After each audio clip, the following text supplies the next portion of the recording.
Alors, ça va vous plaire, Cyril, parce qu'il n'y a pas que des témoignages anonymes. Je vous explique. Voilà. Donc, c'est Public qui sort ça.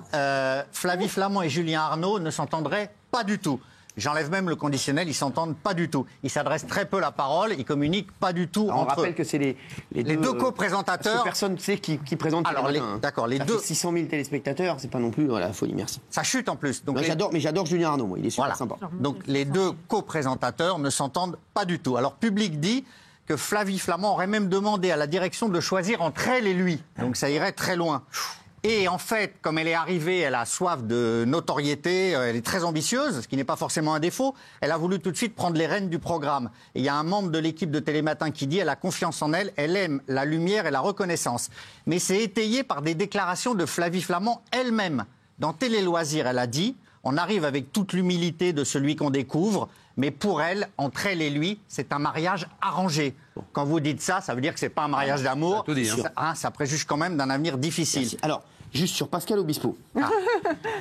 Il y a encore Kelly Vedoeli qui nous écrit. Alors, elle dit, ce qu'il fallait répondre, c'est qu'il a mis sa photo de profil sur Insta. Du moins, il l'a changé. Il a mis une grenouille, Obispo, pour répondre au clash. Il a changé sa photo de profil sur Insta. Il a mis en mode, lui, c'est plus un tétard, c'est une grenouille. Parce que Pierre Garnier a dit, j'espère un jour devenir une grenouille. Parce que Pierre Garnier, il avait dit ça. Putain, faut tout vous dire. Voilà, merci. Bon, bah, bravo. Bravo, Kelly. Vous l'appellerez. Écrivez votre chronique avec elle maintenant. Catastrophique. Non, mais j'aime beaucoup vos infos, en tout cas. Grosse tension à Télématin. Oui, absolument. Donc, entre les deux co-présentateurs. Non, mais alors, franchement, ouais. Flavie Flament et Julien Arnaud. Oui, mais il y a... Est-ce que ça intéresse quelqu'un? Ah, je sais pas. C'est comme vous voulez, Cyril. On peut passer à la quatrième. Qu'est-ce qui se passe là-bas? On aime bien les embrouilles. Les deux co-présentateurs ne s'entendent pas du tout. Et Flavie Flament, qui est très ambitieuse, elle a voulu en fait diriger le programme. Julien Arnaud, qui lui arrive aussi là, il est aussi ambitieux, il a une carrière à construire. Et donc, du coup, entre eux, il y a une vraie rivalité. Et comme elle a dit mariage arrangé, on comprend qu'ils s'aiment pas. Voilà. Les équipes en ont ras-le-bol, ils se parlent pas. C'est très difficile de travailler dans cette ambiance. Donc, du coup, les audiences, effectivement, vous le disiez, je crois que c'est moins de 600 000. Donc, c'est vraiment pas terrible. Ah, ça marche pas très bien. Voilà. C'est aussi... Par contre, TF1, bonjour, ça... Bonjour augmente. Exactement. Il commence à... C'est pas la folie non plus. Non. 350 000. Voilà. 300 000. Ça grille, mais ils sont commencés. Après, moi, Bruce Toussaint, c'est un amour. Oui, bien sûr. Franchement, c'est un amour. Bien sûr, bien sûr. Mais pour trouver à 100 000, voilà, c'est pas la folie, mais c'est le matin. Le matin, forcément, regardez, Paul Scal, elle a jamais dit bonjour à quelqu'un de sa vie. Absolument. Que bonsoir, elle se lève à 18h. Voilà, donc Boulogne-sur-Mer. Vous n'aimez pas déjà raconter cette histoire? Si, mais alors, un couple qui ne jouait jamais au loto a bien fait d'écouter leur voyante. Exactement, mais je vais ajouter un petit quelque chose. C'est pour ça que je vous demandais d'en reparler. Donc, en fait, c'est vrai que c'est un couple qui ne jouait jamais. Ils gagnent donc 13 millions à Boulogne-sur-Mer après avoir parlé à une voyante. Comme les enfants, il faut à un moment les mettre au courant. Et là, la femme, elle dit aux enfants, on a gagné 13 millions. Mais les enfants n'y croient pas. Ils disent, mais c'est pas vrai, vous jouez jamais, etc., etc. Eh bien, la femme, j'ai trouvé cette scène mignonne, pour que les enfants la croient, elle dit à son fils, touche mon cœur. Il met la main sur son cœur, et comme il y avait des battements frénétiques, il a dit, mais oui, il est arrivé quelque chose, maman, et ils ont gagné ça. Premier voyage, Tahiti ou Bali, ils vont partir en voyage, s'acheter une belle maison avec une piscine, et un grand garage, parce qu'ils adorent les voitures. Voilà. Mignon. Très bien, très bien. Une étudiante obsédée par un camarade, elle lui met un couteau sous la gorge en pleine amphi. C'est quoi cette histoire? Oui, c'était une affaire qui était jugée hier au tribunal judiciaire de Paris. Alors, dans cette affaire, il y a deux personnes. D'un côté, vous avez Alicia, c'est le prénom qu'on lui donne dans les médias. Elle a 21 ans, elle est étudiante en lettres à la Sorbonne. Silhouette frêle, crâne rasé, des perruques un peu fantaisistes. Et Alicia, elle a un béguin pour un autre étudiant dans son université, qu'on va appeler Simon. Et elle trouve que Simon ressemble au chanteur de Tokyo Hotel, Bill Collins. Et donc, elle a un faible pour lui qui va se transformer en véritable obsession. C'est ce qu'on appelle l'érotomanie. L'érotomanie, exactement. Donc, à tel point, si vous voulez, qu'un jour, ils se retrouvent dans le RER ensemble. Alicia va mordre au cou l'autre étudiant Simon. Elle va tenter de lui écarter les jambes, de mettre sa main dans son slip. Lui est assez peu réceptif, mais ça ne freine pas du tout ses élans à elle. On va retrouver par exemple des rêves écrits dans son téléphone où elle explique qu'elle rêve de Simon écorché. Elle lui lèche le sang qui coule de son corps et tout en le masturbant. Et en fait, tout dégénère le 11 décembre quand, en plein amphithéâtre, elle se jette sur Simon, elle l'attrape au cou, elle prend un couteau et elle lui dit « je vais te tuer, je te déteste, etc. Et donc à ce moment-là, évidemment, le pauvre Simon a porté plainte. La jeune femme, hier, est passée donc devant le tribunal, qui a finalement estimé qu'à cause de sa schizophrénie, elle n'était pas responsable pénalement, donc elle ne pouvait pas être jugée pour ses actes. Toute la question, évidemment, maintenant, c'est de savoir s'il va y avoir un suivi psychiatrique et pour pas qu'il y ait une récidive dans quelques années. Mais ouais.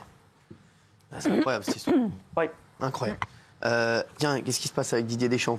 Alors Didier Deschamps, il a donné une grande interview que j'embrasse, Didier Deschamps, voilà. qui est le meilleur, c'est le meilleur. Voilà, il a reçu la presse et après il a fait des apartés et il a donné notamment une interview de 4 pages dans l'Équipe. Oui. Et cette interview est très intéressante, c'est la première fois qu'il s'exprime en longueur depuis qu'il a annoncé sa décision de quitter les Bleus après la prochaine Coupe du Monde en 2026. Et il a parlé de Zidane, voilà.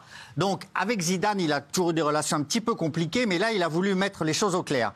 Il y a beaucoup de respect entre nous, c'est Deschamps qui parle, hein. On s'est vu la dernière fois à l'été 2023, on doit se revoir l'été prochain.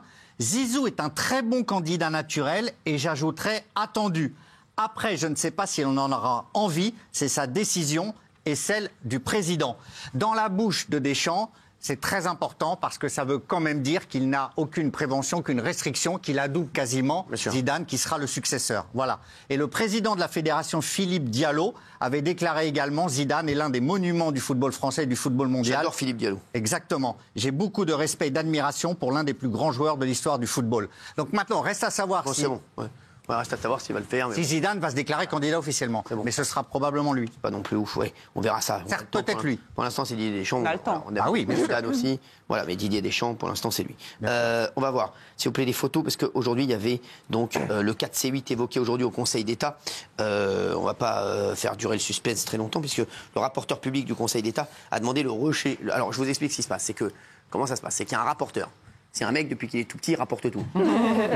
C'est-à-dire, dès qu'il y a un mec qui a pété en cours de gym, il arrive, il a pété en cours de gym, il y a un mec, voilà.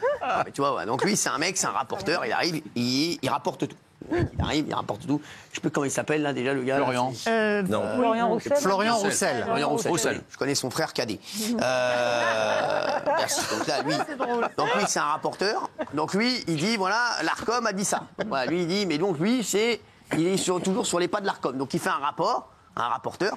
Il faut savoir que le mec, il était dans la même promotion à l'ENA. Il a fait 1 an avec Emmanuel Macron. Ouais. Voilà. Donc, et sachez que 6 membres du Conseil d'État, voilà, par un Conseil d'État, voilà, étaient aussi en promotion d'Emmanuel Macron. Voilà. Après, c'est peut-être pas eux qui étaient dans la chambre, qui étaient là. Mais en tout cas, le rapporteur, donc là, Cadet Roussel, là, donc il a fait un rapport. Et donc il a dit, lui, il était d'accord avec la décision de l'Arcom. Oui. Mais bon, c'est normal, parce que le rapporteur, il rapporte. Donc voilà. Mais il porte aussi. Si tu lui dis, amène-moi un truc, il te l'amène. C'est un rapporteur, il porte, il est porteur, voilà. Donc voilà. Donc lui, il a dit ça. Donc là, il y a le Conseil d'État qui va se réunir, qui s'est réuni, qui va donner sa décision si ils acceptent le recours de C8, donc finalement la chaîne revient, ou bien s'ils suivent l'Arcom. Alors, vous y étiez, donc vous allez nous raconter tout ça, parce que moi, j'y étais pas. J'étais malheureusement à la radio. Donc, on va voir. Alors, par exemple, voilà, il y a une photo, voilà, vous êtes allé, il y avait William Lémergie également, qui était là, il y avait plein de gens de C8. Et, excusez-moi, vous croyez vraiment qu'on va récupérer la chaîne avec cette tenue Daniel Moron. Non, mais sans rigoler. On dirait la meuf qui donne la perche au ski, sans déconner. Ça arrive ma mère. Il y avait la meuf qui donne n'importe quoi. C'est bon, c'est bon. Non, faut que catastrophe. Doudoune, ça bon, il y avait plein de gens, il y avait Laurent Fontaine, il y avait tout le monde, il y avait Gérald. Il y avait Guillaume, il y avait Géraldine. Mais sans déconner, catastrophe. C'est pas très froid en plus. Pour vous dire la folie. Alors, dites-nous, est-ce que vous pouvez raconter à nos téléspectateurs ce qui s'est passé? D'accord. Qui peut raconter? Vous avez tous un peu raconté. Daniel Lux, parce que vous y étiez tous, oui. D'abord, c'est une ambiance très solennelle au Conseil d'État. C'est très feutré. Donc on est entré, l'audience est publique, et donc on était, vous voyez, beaucoup de la chaîne, et le rapporteur a été très solennel et très dur. Il nous a fracassé globalement.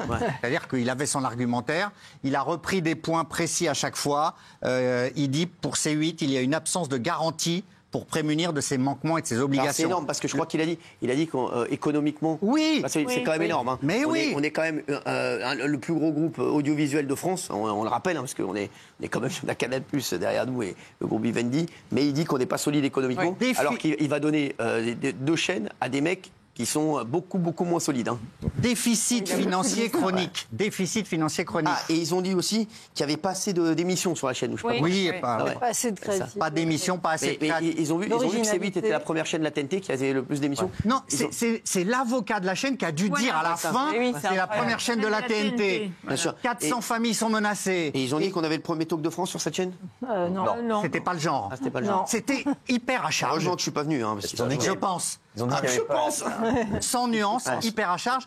Et c'est l'avocat après qui a rappelé des principes, des éléments, première chaîne, qui devrait, si vous la laissez vivre, qui devrait être positive financièrement elle-même l'année prochaine. Voilà. Mais ils n'ont même pas à s'en mêler. Ils n'écoutent pas, de toute façon. Non, mais c'était hallucinant. Donc c'est hallucinant. Voilà, c'était hyper à charge. Alors dites-nous, racontez-nous, vous allez tous nous raconter. Non, déjà, il faut dire, c'était extrêmement long et soporifique. On ne comprenait rien, c'était imbitable. Ça a duré, rien que l'exposé du rapporteur a duré, je sais pas, presque 2 heures, 1h15, voilà. C'était très technique. Des arguments extrêmement malhonnêtes. Il y avait Momo qui était là, il a bien résumé. Ils n'ont parlé que du négatif et pas du positif. Et j'ai trouvé ça extrêmement choquant. Ils ont quand même dit qu'il n'y avait pas assez de direct sur C8, alors que c'est l'émission où il y a le plus de direct. Parce qu'ils ont comparé ça à l'époque de Direct 8, dont le concept était d'être 24 heures sur 24 en direct ou 16 heures sur 24. Mais ils disent n'importe quoi. Et le rapporteur a quand même, on rentre dans le Conseil d'État, c'est quand même impressionnant. Enfin, il y a des grandes moulures, on a l'impression d'être dans un grand tribunal, etc. Ils ont osé reparler de la séquence de Loana, dont personne ne se souvient. Sans la citer. Sans la citer. Loana a encore demandé de venir la semaine dernière. Il n'y a aucun problème avec elle, il n'y a eu aucun problème pendant la séquence, et c'est à cause de ça que 400 personnes vont perdre leur taf et des familles. J'ai trouvé ça honteux, et j'ai trouvé ça d'une malhonnêteté. Alors 400 personnes qui n'ont d'ailleurs jamais cité, hein. Le personnel n'apparaissait absolument pas. Oui, bien sûr. Et en revanche, ce qui était à se piser dessus, c'est qu'il tarissait des loges sur les 2 nouvelles chaînes qui vont arriver. Fantastique, une chaîne documentaire en région. Il avait des étoiles dans les yeux quand il en parlait. C'était incroyable. Il n'y aura rien au début, c'est des chaînes fantastiques. Ils ont parlé de la TNT. Ils ont parlé de l'audience. Alors le rapporteur, sachez-le, voilà, lui, sachez que lui, bon, il est toujours contre nous, hein, ce rapporteur. Voilà, donc voilà, il est totalement contre nous. Il dit que nos téléspectateurs ne sont pas éclairés par les émissions. Il dit qu'il y a des manquements répétés. Il est éclairé par sa bêtise. Ils ne sont pas forcés de regarder. Il y a des manquements répétés. Absence de point de vue contradictoire. Il dit n'importe quoi. Et ils ont expliqué aussi que la chaîne donc OFTV ferait 4% d'audience d'ici 2 à 3 ans sans aucun problème. S'ils font 4%, Ils ont dit ça qu'on serait. je coupe mes 2 couilles et je les mets en lunettes. Ils l'ont assuré dans la défense de la chaîne. On va dire les bêtises, on va dire la méconnaissance du marché. Même que ce soit même C8 qui est largement leader, on est à 3,5, 3,2. TMC qui a mis énormément d'argent, ils sont à 2,8, 2,9, 3 quand on est à 3. Mais et OFTV et les trucs, ils vont faire 4%. Mais comment on peut dire une bêtise pareille? Non mais c'est une méconnaissance du marché incroyable, inquiétant.